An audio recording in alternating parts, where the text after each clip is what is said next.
सुनने में आया कि खेसारी लाल यादव जी का घर तोड़ा जा रहा है मुंबई में। हाँ, आप सही सुन रहे हैं। आप लोग बोलते हो ना कि किसी पार्टी के खिलाफ तुम लोग क्यों बोलते हो, किसी पार्टी का विरोध क्यों करते हो, यही सब रीजन होता है।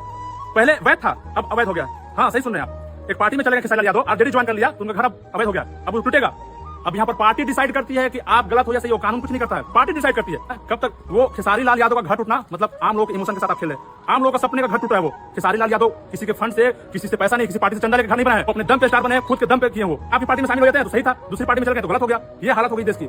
अब यहाँ पर क्या ना कि आप सच बोल नहीं सकते हैं। अगर आप खिलाफ बोलिएगा तो जेल में डाल दिया जाएगा। हो सकता है कल हम भी जेल जा सकते हैं। पूरे वीडियो में आपने देखा कि किस तरह से टाइगर यादव के दोस्त खेसारी लाल यादव के सपोर्ट में बोलते हुए नजर आ रहे हैं। जी हाँ, बीजेपी पे बोलते हुए नजर आ रहे हैं। आपको पता है खेसारी लाल यादव को घर को तोड़ा जा रहा है। इन लोग को अभी भी पता नहीं है। उनको बतला दूं कि खेसारी लाल यादव के पास में एक नोटिस आया, और नोटिस आया है इतना साल पहले नहीं आया। जब से खेसारी लाल यादव ने आरजेडी में ज्वाइन किया और बीजेपी को विरोध किया तब से ही आया। कानूनी प्रक्रिया का तो अवैध बताया जा रहा है कि वे तरीके से खेसारी लाल यादव के घर को बनाया गया है। अब उतना सालों से कैसे पता नहीं चला, ये तो उन लोग ही डिसाइड करेंगे। इसलिए वीडियो में आपने देखा कि टाइगर यादव के दोस्त वही बात बोलते हुए नजर आ रहे हैं कि आप लोग बोलते हैं ना बीजेपी को आप लोग क्यों विरोध करते हैं, तो सबसे बड़ा कारण विरोध करने का यही बोल रहा है कि खेसारी लाल यादव किसी का लूटा हुआ पैसा या फिर सरकारी पैसा से नहीं बनाया है, बल्कि अपना खुद का कमाई, अपना मेहनत से कमाई के पैसा से घर बनाया है। बात बिल्कुल सही है। जी हाँ, अगर गलत था वे तरीके से तो इतना सालों से आखिर पता क्यों नहीं चला? सबसे बड़ा कारण यही है कि आखिर चुनाव में ही ऐसा क्यों हो रहा है। आपकी क्या राय है, आप क्या सोचते हैं, नीचे कमेंट में बताना ना भूलिए। वीडियो को लाइक करें, लोगों तक ज्यादा से ज्यादा शेयर करें, चैनल को सब्सक्राइब कर ले, फेसबुक इंस्टा पे है तो फॉलो कर ले।